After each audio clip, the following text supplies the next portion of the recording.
It was just before dawn on the 13th of June 1944 when something strange appeared in the London sky. It looked like a short-wing plane, its tail on fire.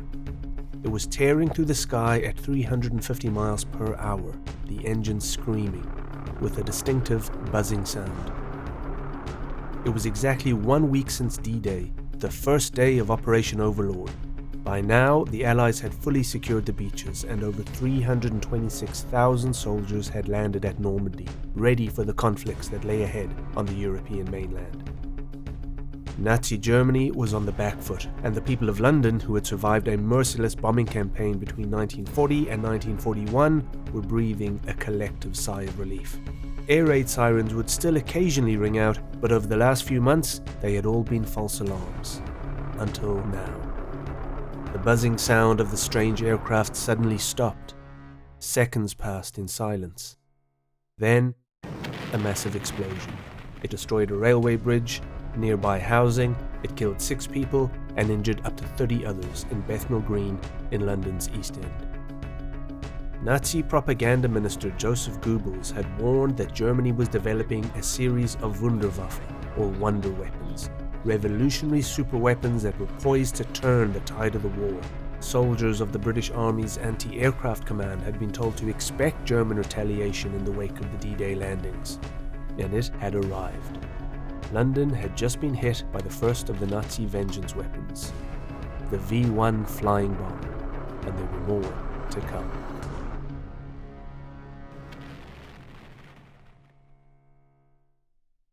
From September 1940 to May 1941, Nazi Germany undertook an intense bombing campaign against the United Kingdom during World War II, in an offensive that became known as the Blitz. The Blitz was devastating for the people of London and other targeted cities. Roughly 70,000 British civilians were killed during the 6 years of World War II. More than half of those, some 43,000 civilians, were killed during the 8-month period of the Blitz. 1 of every 6 Londoners was made homeless at some point during the Blitz. At least 1.1 million homes were damaged or destroyed. On May 11, 1941, Hitler called off the Blitz, as he shifted his forces eastward to stop the progress of the Soviet Union. In Britain, the 2.5 years between the end of the Blitz in the summer of 1941 and the early spring of 1944 were known as the lull. There were occasional raids carried out by small numbers of aircraft, but nothing on the scale of earlier bombings. This changed in January of 1944, when around 500 German aircraft took part in a 5-month-long bombing campaign called Operation Steinbock.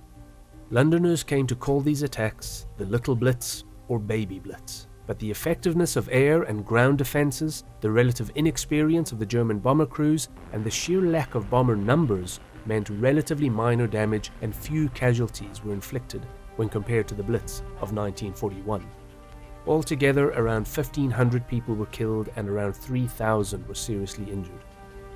Germany, however, lost about 70% of the aircraft it had committed to the campaign. Even before the Baby Blitz, German military leaders knew that they were facing a severe shortage of aircraft and experienced pilots to fly them. They needed a new weapon if they were to keep up their bombing campaigns. In November 1943, a British reconnaissance flight took a photograph confirming the existence of a new German weapon, a small, pilotless medium-range missile, the world's first cruise missile, positioned on its launch ramp. The idea of a flying bomb was first proposed to the Luftwaffe in 1939, but was rejected. A second proposal was also declined in 1941, but with German losses increasing, the Luftwaffe revisited the concept in June 1942 and approved the development of an inexpensive flying bomb, the V1, the first of Hitler's new vengeance weapons. It began with the invention of an innovative power plant, the pulse jet engine. Consisting of only a few moving parts, the pulse jet was an excellent balance of cost and function. The engine generated insufficient thrust for takeoff, so most V1s were ground-launched from a steam-powered catapult system called the Walter catapult. The flying bomb was directed to its target through the use of a simple guidance system that relied on gyroscopes for stability, a magnetic compass for heading, and an altimeter for altitude control.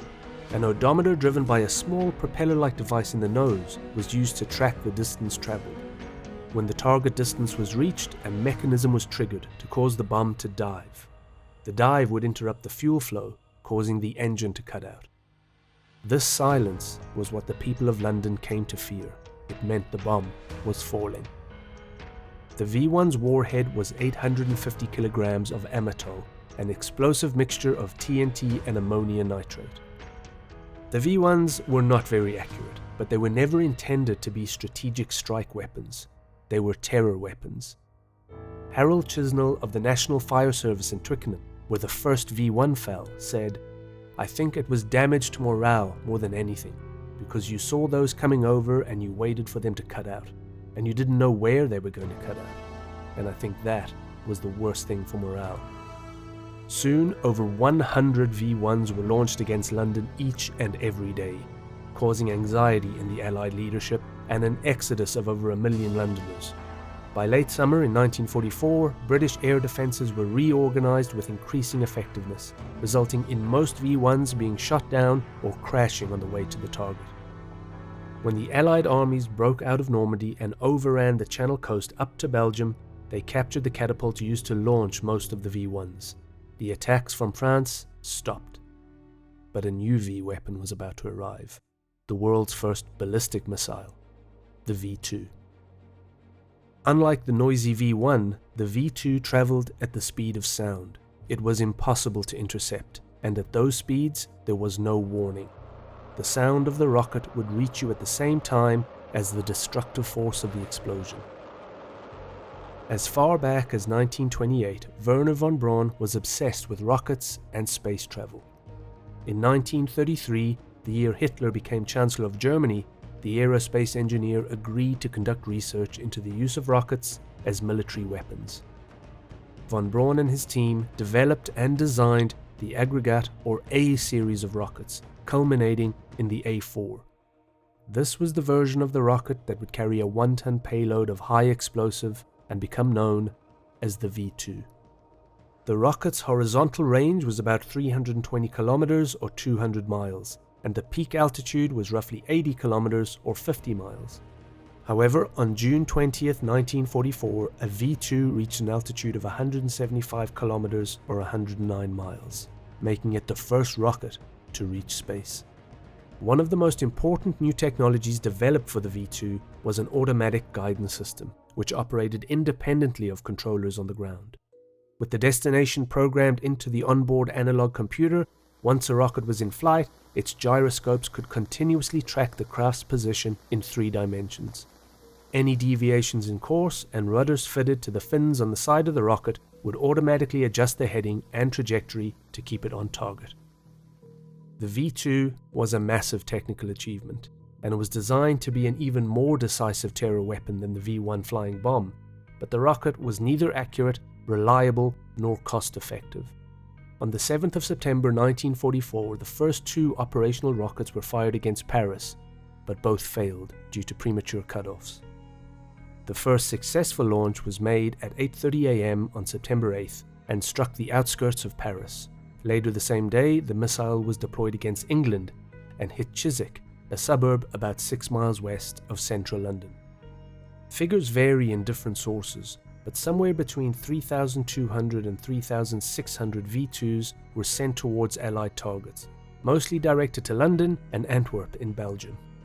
Figures also differ as to the number of casualties caused by the V2, but the total number killed is variously estimated at about 5,500 people.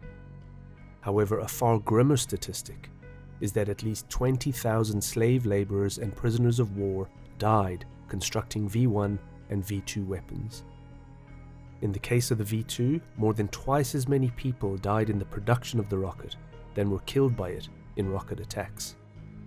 Winston Churchill, based on the intelligence coming out of the German town of Peenemünde, knew the V1 and V2 were in development, and in 1943 he ordered a bombing raid on the rocket development facility on the German Baltic coast, which destroyed many of the workshops. Hitler immediately ordered production of the V1 and V2 to be moved underground. The decision was made to repurpose an old mine outside Nordhausen that was being used as a strategic storage dump for oil products and chemical weapons. By the end of August, a work commando of prisoners was sent to the tunnels. The prisoners, pulled from nearby concentration camps for their technical skills such as welding, worked around the clock in the underground factory called Mittelwerk. They lived under appalling conditions, with no daylight, little sleep, food, or proper sanitation.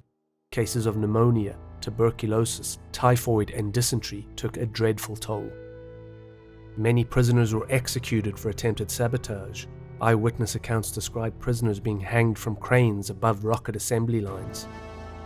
In early 1945, Hitler retreated to a bunker in central Berlin. By April 30th, German cities Nuremberg and Hamburg were in Allied hands, and the capital was about to fall. Hitler took his own life. Just days later, von Braun and his team fled towards Austria and the advancing American forces, and surrendered.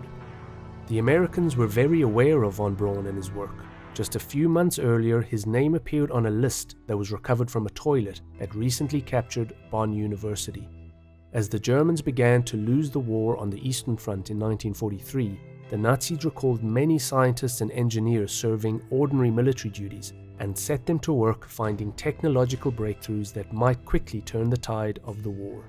But first, they had to identify and locate the scientists and determine their political and ideological reliability.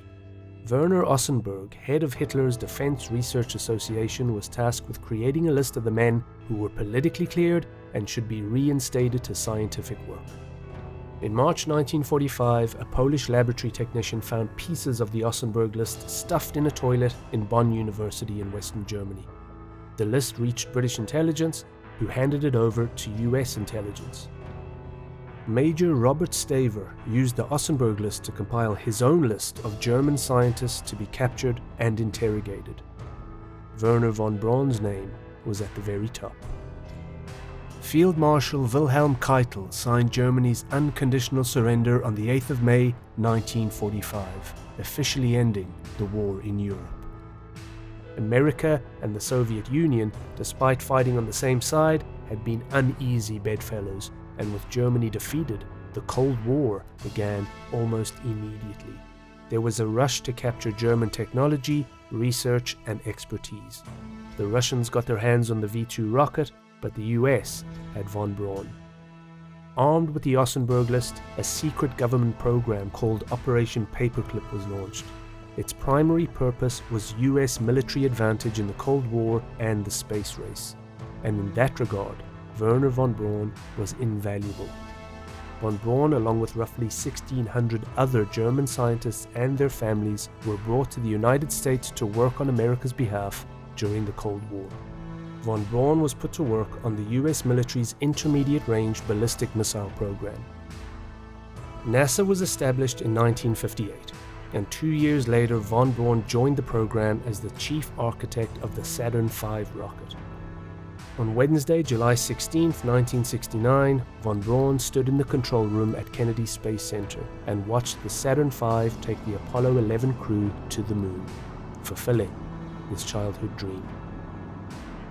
Defenders of Operation Paperclip argue that the balance of power could have easily shifted to the Soviet Union during the Cold War if these Nazi scientists were not brought to the United States. Opponents point to the ethical cost of ignoring their war crimes without punishment or accountability. As for von Braun, he had a complex relationship with the Nazi regime. He was a member of the Nazi Party, but in an FBI affidavit, he claimed he was not involved in any political activity, and that refusing to join would have meant giving up his life's work.